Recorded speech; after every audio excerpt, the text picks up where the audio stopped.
Et si l'impensable devenait réalité? Imaginez une grande ville européenne visée par une attaque chimique ou nucléaire. Sommes-nous vraiment prêts à faire face à un tel scénario? Bienvenue sur On the Front Line.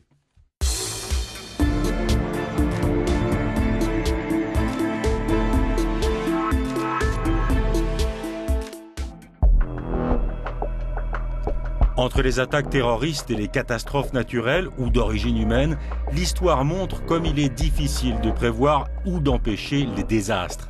Mais que faire quand le pire arrive? Il s'agit d'en limiter l'impact et c'est la priorité des gouvernements nationaux comme de l'Union européenne.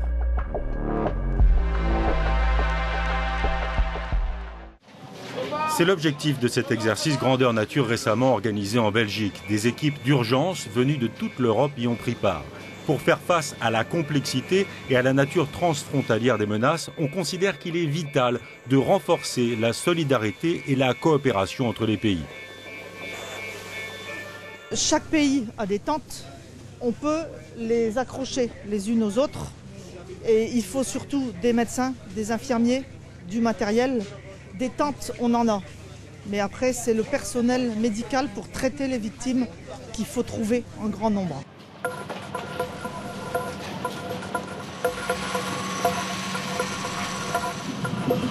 La rapidité de la réponse pourrait faire la différence entre la vie et la mort, tout particulièrement si un pays était frappé par une attaque bactériologique. Et ici, tout dépend du degré d'harmonisation des réactions nationales et toute la difficulté que cela implique. Différentes langues, cultures, habitudes, différents équipements. Les pays peuvent-ils vraiment travailler ensemble ? D'un point de vue pratique, est-ce que c'est utile? En fait, c'est très utile. On apprend beaucoup de choses avec des exercices comme celui-ci. D'abord, la communication. On est tous des Européens. On peut parler avec nos collègues. On observe leurs procédures. Mais le plus important dans cet exercice, c'est qu'on est obligé de trouver des solutions pour travailler ensemble. Jusqu'à présent, la seule fois où des terroristes ont frappé une grande ville à l'arme chimique, c'est l'attaque au gaz sarin du métro de Tokyo en 1995. L'attaque a tué 13 personnes, il y a eu de nombreux blessés et cela, bien sûr, a provoqué la panique dans le métro de la capitale japonaise. Dr Jamie Shea, vous êtes expert sur les questions de sécurité à l'OTAN. Une bombe sale ou une attaque chimique sur une ville européenne, un peu comme au Japon dans les années 90, c'est juste une question de temps? Je ne pense pas que cela soit inévitable, bien sûr, mais grâce aux services de renseignement, on sait que les organisations terroristes comme Al-Qaïda ou l'État islamique, aujourd'hui en Syrie et en Irak, cherchent à se procurer des armes chimiques, biologiques et même nucléaires.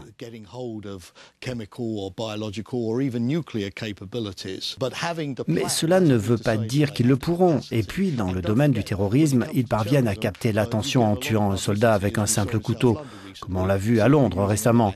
C'est dire que les terroristes n'ont pas besoin de ces armes pour capter l'attention. Bien sûr, mais il semble certain que des armes chimiques ont été utilisées en Syrie ces 2 dernières années. Est-ce naïf de croire que l'Europe sera épargnée? Non, ce n'est pas naïf. C'est pour cela que les services de renseignement se sont massivement étoffés. La coopération internationale s'est renforcée. Et c'est justement pour empêcher ce genre d'événements. Parce que vous avez raison, les terroristes sont ingénieux, ils changent. Mais depuis le 11 septembre, les services de renseignement sont plus efficaces et parviennent souvent à déjouer les complots.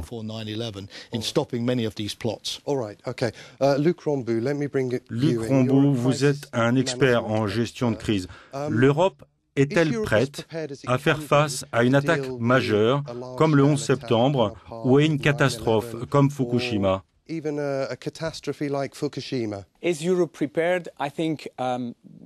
pense qu'aucune nation n'est vraiment prête. Si vous prenez en considération tout le spectre de ce qui peut arriver en termes de risques, de menaces et d'accidents, je crois qu'il est impossible d'être prêt à tout. La question est de mesurer ce qu'un État ou une communauté peut faire en termes de capacité et de probabilité et de le comparer à ce qui pourrait arriver. Ok, mais les pays sont-ils d'accord sur les risques potentiels auxquels nous faisons face? Je ne le crois pas. Il y a de grandes divergences de points de vue en France, en Grande-Bretagne, en Allemagne ou au Danemark, par exemple, sur la nature des risques les plus importants, sur la façon dont la société pourrait y faire face. Je me tourne vers Stockholm où Helena Lindberg est la responsable de l'Agence des questions de protection civile. Nous venons d'entendre que certains n'étaient pas préparés. Est-ce que la Suède est prête à toute éventualité?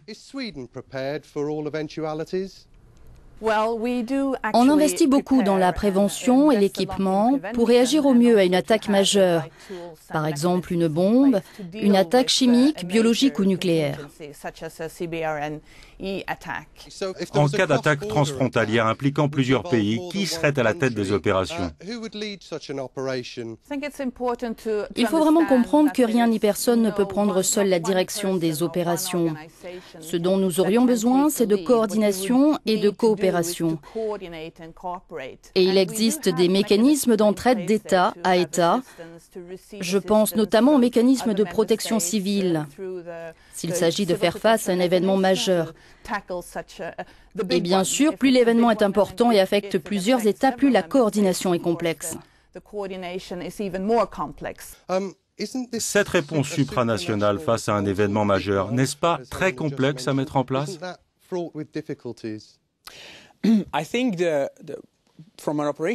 D'un point de vue opérationnel, dans l'éventualité d'un événement majeur, votre temps de réaction est proche de zéro.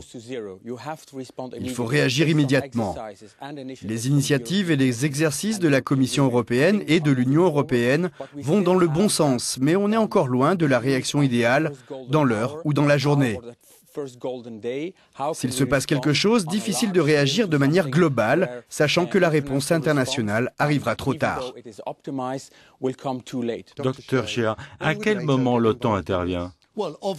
D'évidence, nous intervenons si un pays a besoin d'assistance internationale.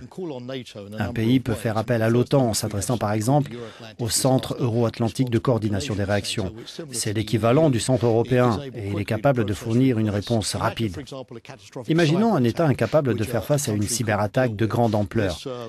Eh bien, ce mécanisme permettrait par exemple de sauvegarder les données, de relancer les systèmes et de mettre en place des serveurs alternatifs. En cas d'attaque majeure, l'armée interviendrait immédiatement, n'est-ce pas? Il faut distinguer différents types de crises. Parfois, les attaques terroristes, comme celles que vous avez évoquées, sont très locales. Oui, bien sûr, elles génèrent beaucoup de bruit, mais elles sont très localisées. Sur un métro ou un bus, par exemple. Et bien souvent, les services de police et de sauvetage sont en mesure de faire face, même si les militaires sont présents. Mais laissez-moi ajouter que l'OTAN dispose de capacités très spécialisées qui peuvent être d'une grande assistance.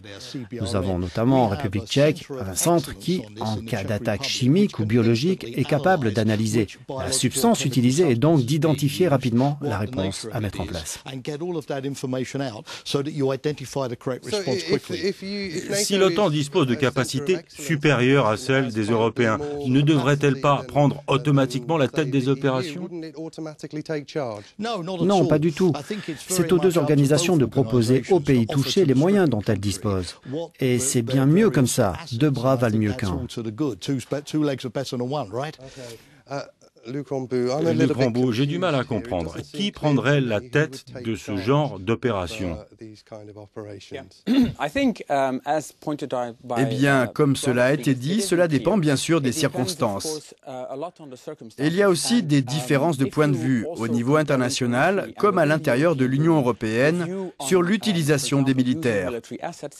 Certains pays considèrent les militaires comme la ressource de dernière instance, alors qu'au contraire, d'autres pays européens intègrent les militaires dans les mécanismes d'urgence civile et leur assignent le rôle très spécifique de ceux qui réagissent en priorité sur la ligne de front.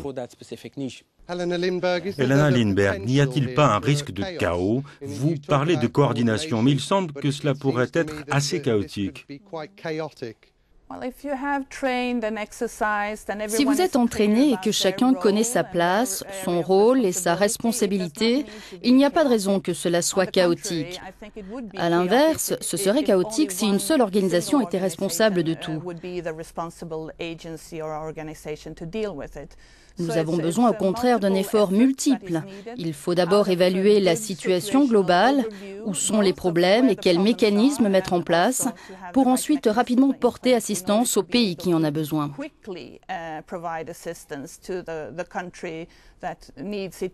Le public devrait-il être davantage sensibilisé aux risques potentiels? Effectivement, il faut que la société, l'industrie et les civils sachent non seulement comment réagir en cas de désastre et comment assister les services d'urgence, mais aussi qu'on réduise notre vulnérabilité. Helena Lindberg, que fait la Suède pour aider le public à prendre conscience des risques? C'est un problème auquel beaucoup de pays se heurtent.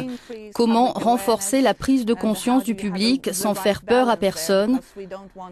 En fait, nos sociétés sont vulnérables. Il faut renforcer nos capacités de résilience. Un moyen de renforcer la résilience de nos sociétés, c'est de pouvoir compter sur des citoyens résistants, capables de se prendre en charge et d'aider leurs voisins en cas de grande catastrophe.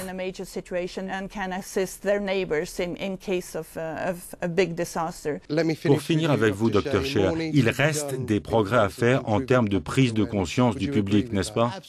Absolument. Nos citoyens doivent savoir, mais sans rien changer de nos habitudes de vie. On ne peut pas toujours empêcher une attaque, mais avoir une bonne préparation et un bon leadership, et que chacun sache ce qu'il doit faire, permet de limiter sensiblement les dégâts. En d'autres termes, on ne peut pas toujours prédire les événements tragiques, mais on peut, sans nul doute, en limiter les conséquences. Et c'est la raison d'être de la gestion de crise. Eh bien, c'est, je crois, une bonne conclusion pour refermer cette édition. Rejoignez-nous sur les réseaux sociaux, YouTube et euronews.com.